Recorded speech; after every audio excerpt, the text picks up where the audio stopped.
So the content for this lesson is a little bit technical. It is important to use the handout and record the definitions of some of these pricing strategies in your own words. And by the end of this, we want to understand different ways that businesses can price their goods in order to maximize sales, so maximize profit. It's important to be profitable, but also competitive with other brands. If you recall The Simpsons, they had all-you-can-eat seafood at the Frying Dutchman, but when Homer came, he just consumed way too much seafood for the business to be profitable.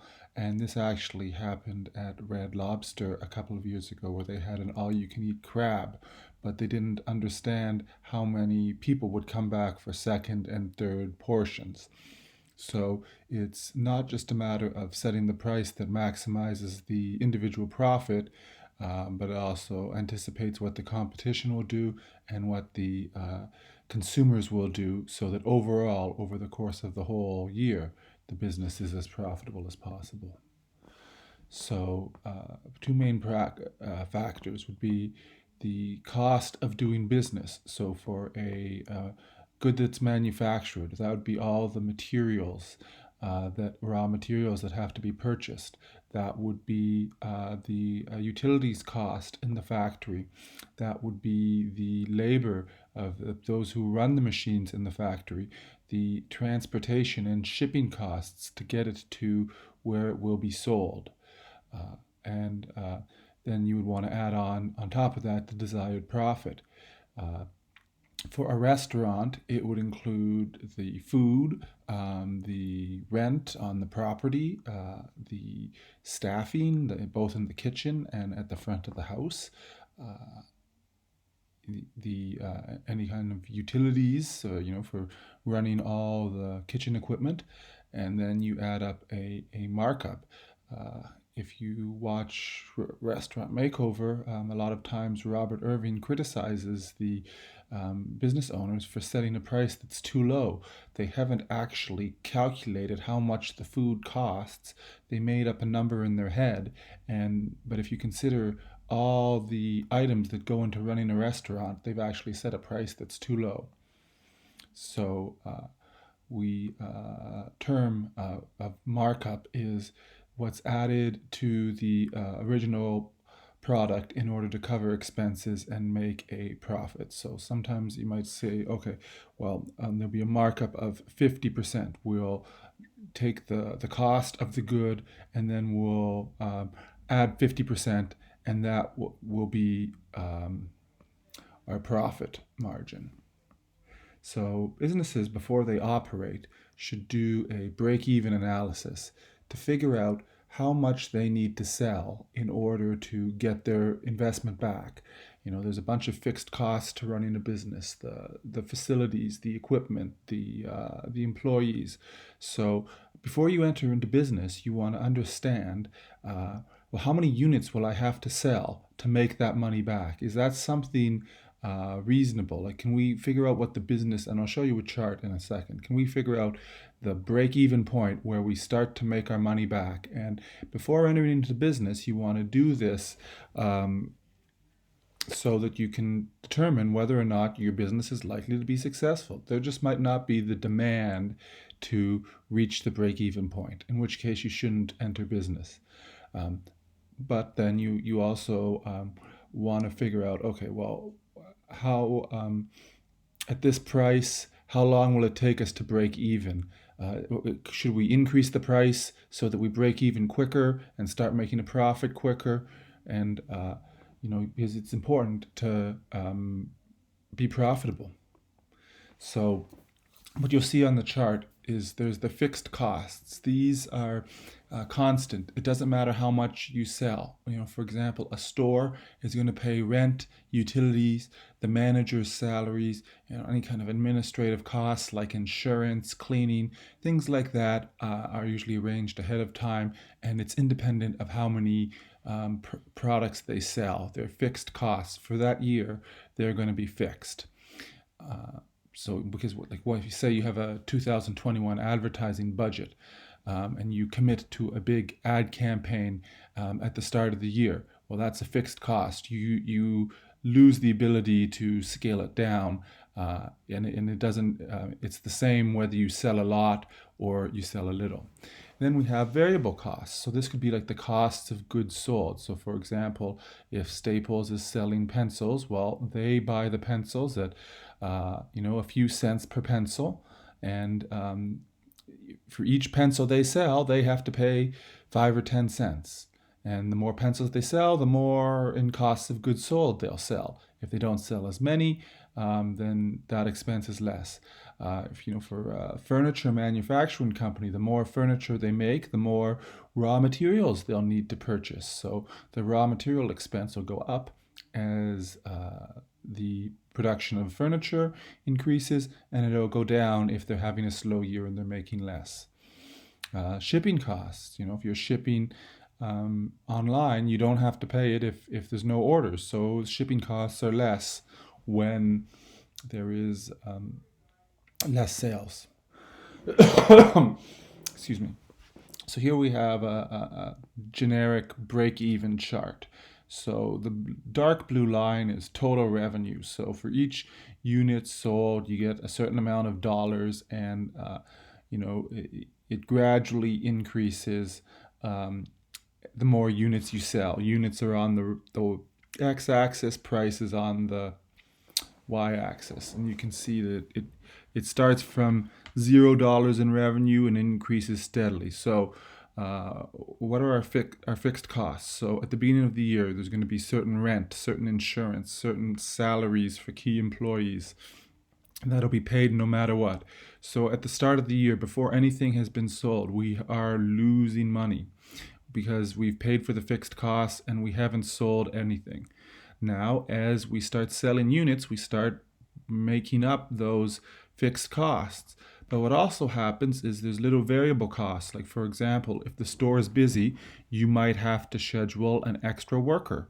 So they're paid an hourly wage, and that's going to add to your variable cost. As the restaurant is selling more dinners, they have to purchase more food. So that's going to increase their variable costs. And so the variable costs, increase it a little bit at a time. And so where you see where the light blue and the dark blue intersect, that is the break-even point, and that's how much the business needs to sell in order to break even. So another way to calculate that is if you take your gross profit, which is how much profit you make per unit. That is the selling price minus the variable costs. If you divide all the fixed costs by the gross profit, that would be the mathematical way to calculate this. And ways to break even sooner would be to increase the cost of the good. Increase the price so that you make a greater gross profit, or to find some cost savings and try to be a little bit more efficient and reduce your fixed costs. So again, whether you do it graphically and you draw it out and you figure out where revenue and costs intersect. So from this break-even point onward, it's all profit. One reason Black Friday is called Black Friday is because for the first few months of the year, retail businesses are just making up their fixed costs, and they're in the red. They're losing money. Then when Thanksgiving Friday hits, they start being profitable. And so they call it Black Friday because it's sort of around that time of the year that they go from being in the red to breaking even and earning a profit. And so you could do it graphically, or you could do it just by dividing your fixed cost by your gross profit. Um, and it's good to know this break-even point to determine whether you should be in business and what is an appropriate price to charge. Here's a little terminology. So sometimes a company reaches its break-even point. So this could be Ruffles potato chips, and they reach the break-even point, but they still have excess capacity in the potato chip factory. They might allow other companies to produce their brands in their factory. So they only have to pay for variable costs. Ruffles has already paid all the fixed costs. It's already paid the utilities on the factory. It's already made as much money as it can. But for example, it might give that one extra 10% of its factory to No Name, and it can charge No Name less in order to produce it because they're only paying for the variable costs. Ruffles already made their maximum profit. This is just a little bit something extra. So that's why sometimes you might see a private label brand, one of those no-name, unknown brands, Kirkland, that is, using the rest of a factory to produce its batch of goods. Another term for pricing is the economy of scale. As you produce more, your cost per unit becomes less. So this happens for a couple of reasons. If there's labor, you become more efficient and you get better the more you produce. So I seem to always mention the furniture manufacturer. The more furniture someone makes, the more efficient they'll get at making the item, and their craftsmanship will be done more quickly. Also, as you scale up, you start using bigger factories, and there might be machinery, automation, robotics, technology, other things that will allow you to scale up production and lower the cost per unit. The assembly line is a good example of, as they started making more cars using the assembly line and automating the process, the cost per unit went down compared to when one person was sort of assembling each car on their own. So we relate to price to how the product is positioned in the minds of the consumer.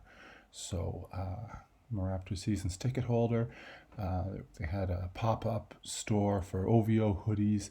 You can see here it for the $159.99 hoodies, they had really long lines. So what would you think as a consumer if you saw that? Well, that there's a line, well, it must be really popular, it must be really trendy. And also the price starts to signal, well, this must be a really good hoodie. It must be, made of the best material or made with the best designer, or otherwise something that's really valuable. Price is one of the first signals we receive as to the quality of the merchandise. So you see companies, they use a premium pricing strategy. They establish a high price to signal high quality. That's those sort of really expensive brands, the ones you might see on Bloor Street West down by Yonge Street. You might see them at Yorkdale. They use premium pricing. They're more expensive than the competition, and they're trying to signal to people that it's a very high quality good. So that would be premium pricing. And so they hope that their gross profit per unit will be higher. So Canada Goose is charging more per coat, so they make more of a gross profit per coat, and so they don't need to sell as many to get to the same break-even point that someone who has a lower price. So premium pricing means signaling a high quality by using a high price. And then there's the opposite, the discount pricing. You establish a low price to signal good value. So, Dollarama, their positioning is of the value store.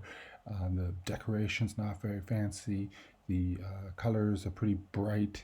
And prices are low. So people understand that it's not going to be the best quality, but they go there to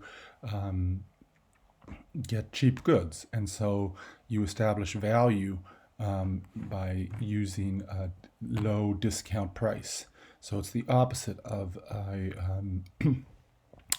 premium pricing. For example, Costco, establishes low prices to signal good values to the consumers.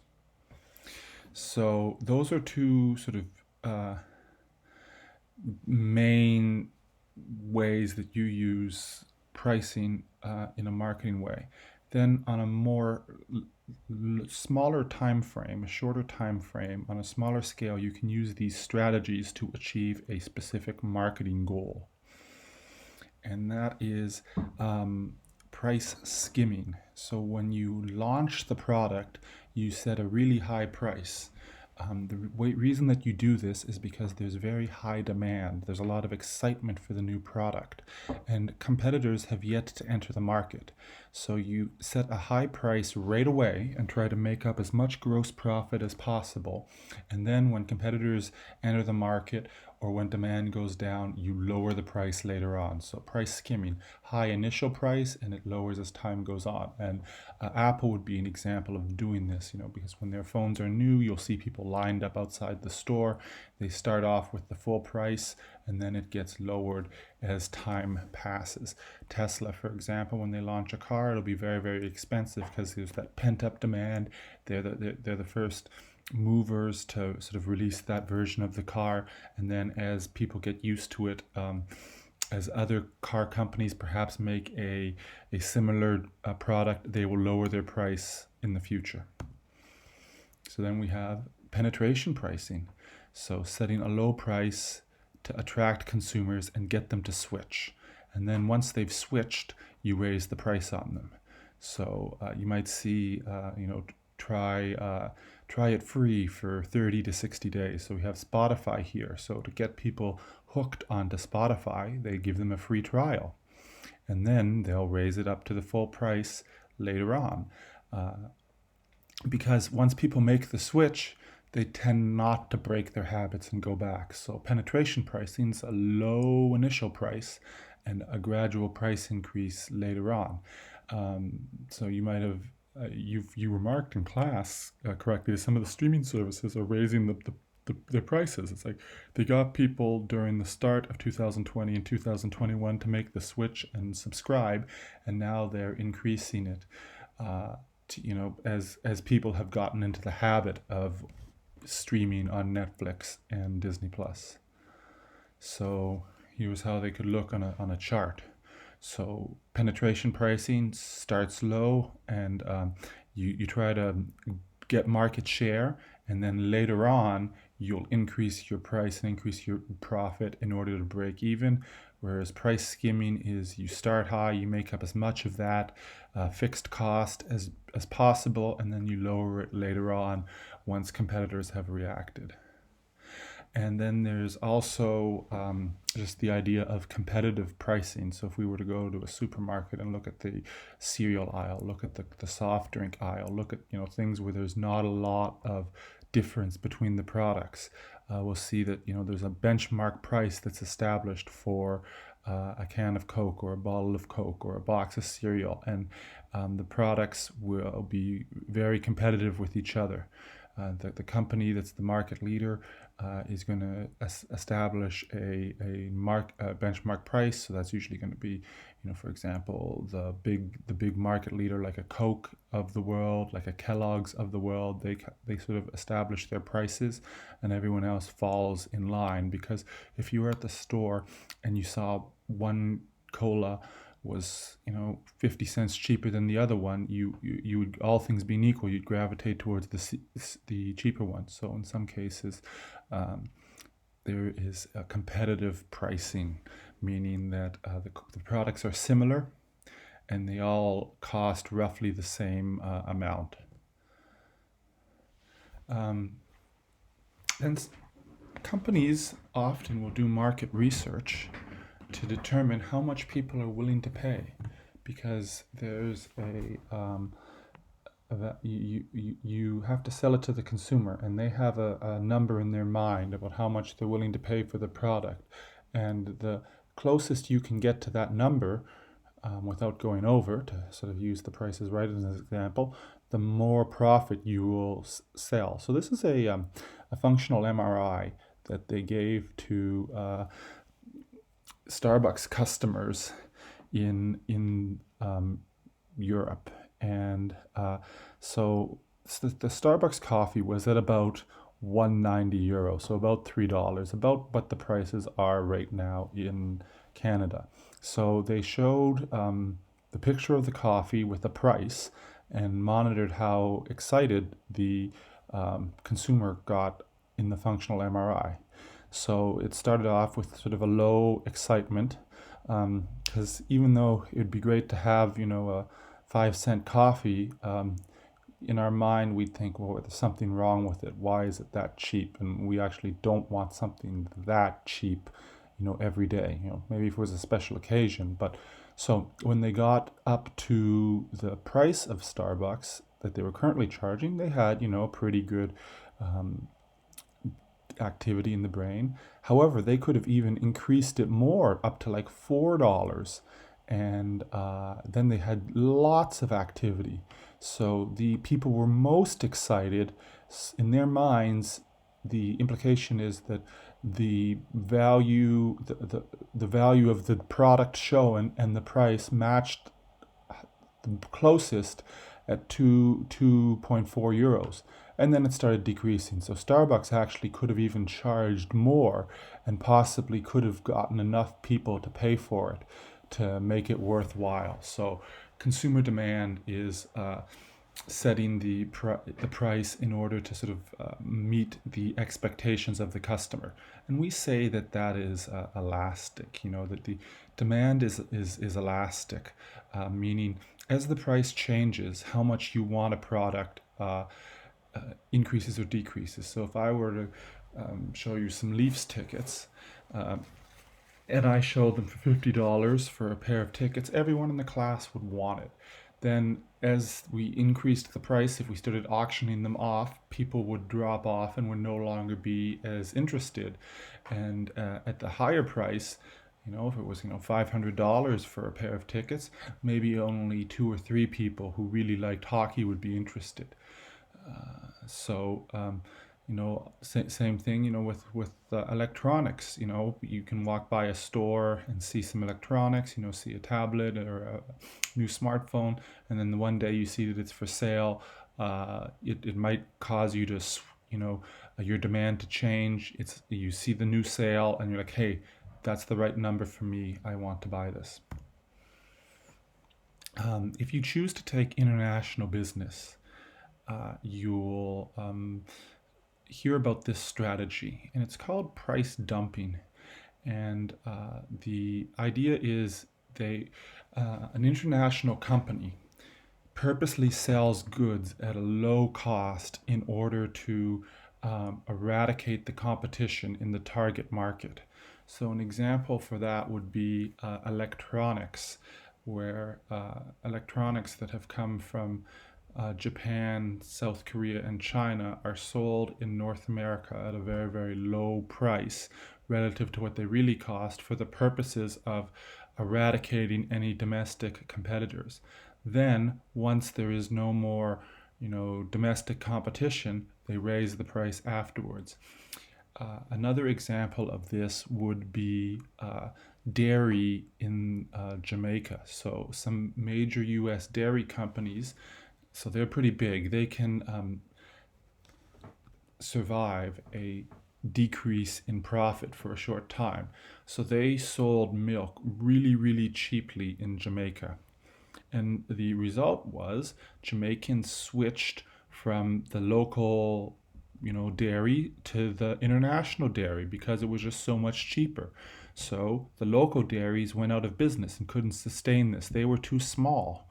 And then once the local dairies closed, the prices went back up again. So it's could be considered unethical, the idea of undercutting competitors and trying to draw them out of business. And you'll see it a lot in international business, where one company is quite big and can possibly sell the goods quite cheaper than the small local competitor. I kind of liked this. This is from the NBA bubble. Jimmy Butler had a coffee machine delivered, and he was selling coffee to the other NBA players when they were all stuck in Disneyland. And so, $20 for a small, $20 for a medium, $20 for a large. I guess I'd want you to think of, okay, so who's Jimmy Butler's target customers? Um, do you think this is a good price? Maybe not if it was being sold at Young and Eglinton, but in the NBA bubble where there's not many coffee companies, if any, aside from Big Face Coffee, then $20 is reasonable.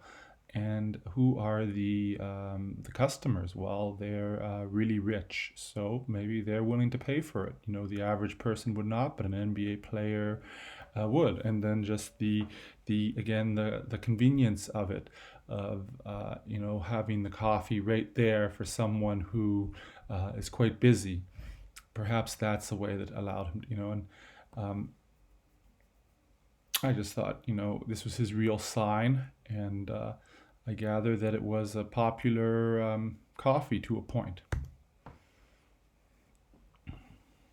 Okay, so um, we get these other types of pricing concepts. I'm actually going to encourage you to pause and just sort of think about any questions you have about the first part of this lesson, and you can send me an email if there's anything you're unsure of, or make sure we should be about halfway through the handout. Make sure you're in good shape.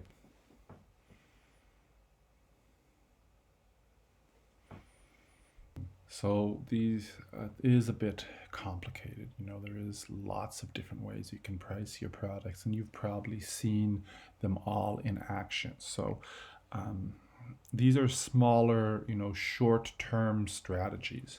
So one of which, leader pricing. So that's like Black Friday when you see, oh, special buy, get a Philips, 65-inch 4K TV for $278.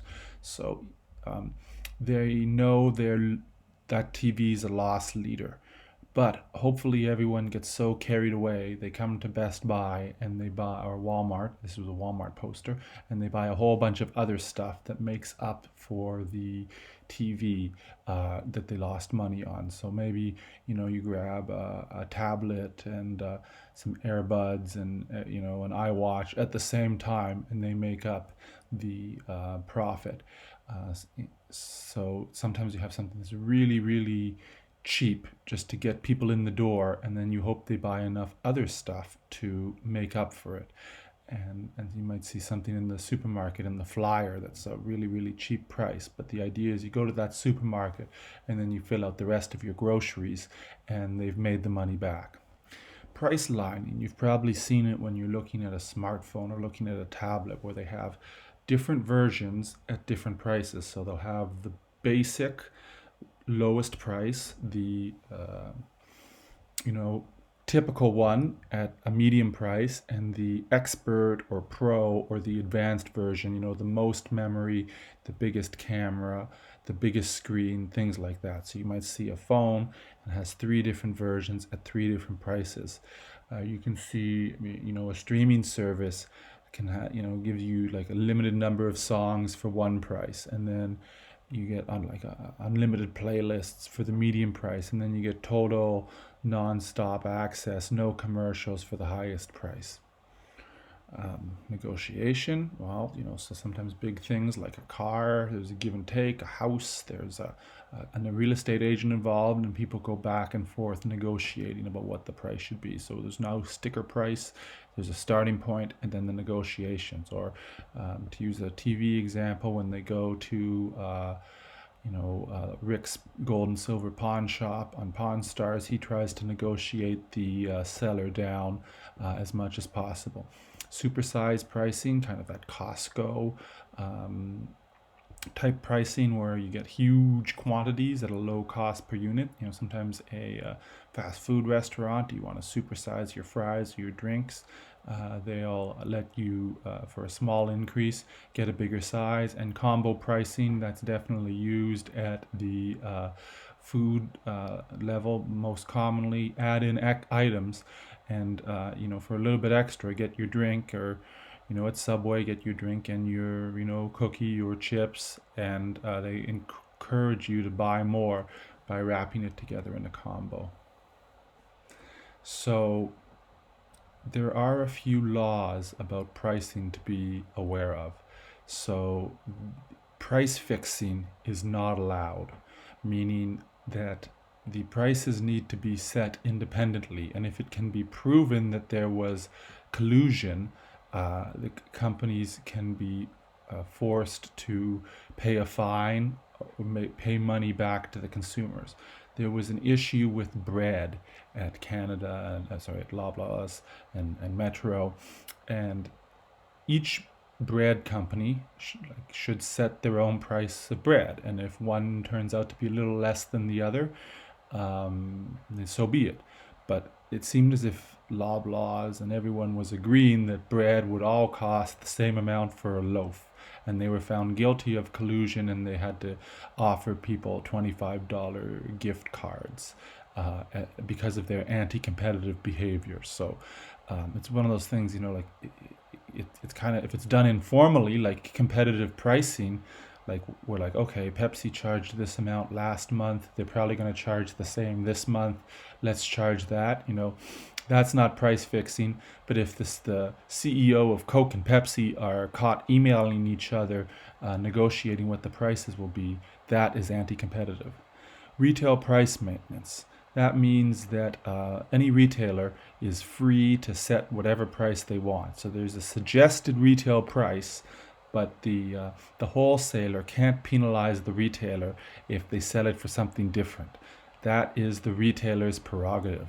So you can't, if there's a suggested price for cereal, and Loblaws wants to charge less, that's their business. There's supposed to be the retail, there's the retail price can be whatever is the store wants.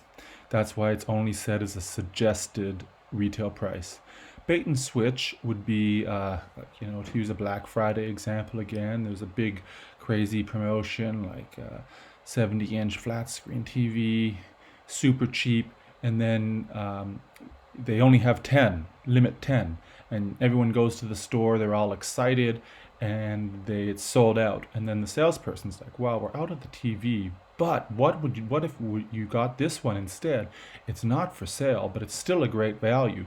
That's something that is not allowed, and it should be. There's a competition bureau in Canada that these types of things can be appealed to, although it is one of those gray areas that's very hard to prove.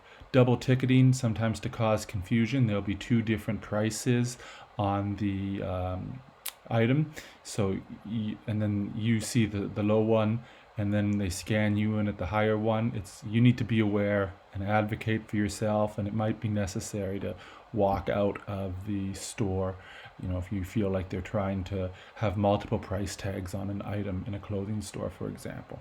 And false sales prices.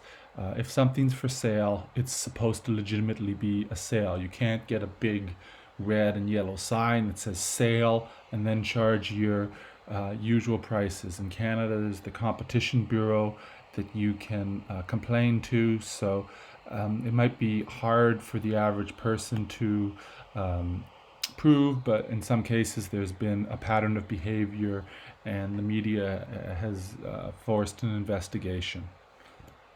So those are just some last pointers. What I would say is most important is the idea of understanding, going back to the beginning, understanding the idea of a break-even point. That there's going to be a point where we break even. That's when our revenue starts to pay off all of the costs and we start to make a profit. So the other terms to get know are how it's used to position products. So premium pricing, signaling a high value, a high quality of good with a high price, and the opposite, signaling good value with a low price. Make sure you understand premium and discount pricing. And then also, as a short-term strategy where the price changes over time, the idea of price skimming to make up as much as you can early on and lower the price as competitors react is price skimming, and to start low and then raise the price as people switch would be penetration pricing. It's good to know about these other terms that I mentioned to be an informed consumer, but I really would like you to make sure by the end of this lesson you understand break-even pricing, that you understand premium pricing, discount pricing, penetration pricing, and price skimming. I appreciate this. This was pretty intense. Thank you for sticking with it.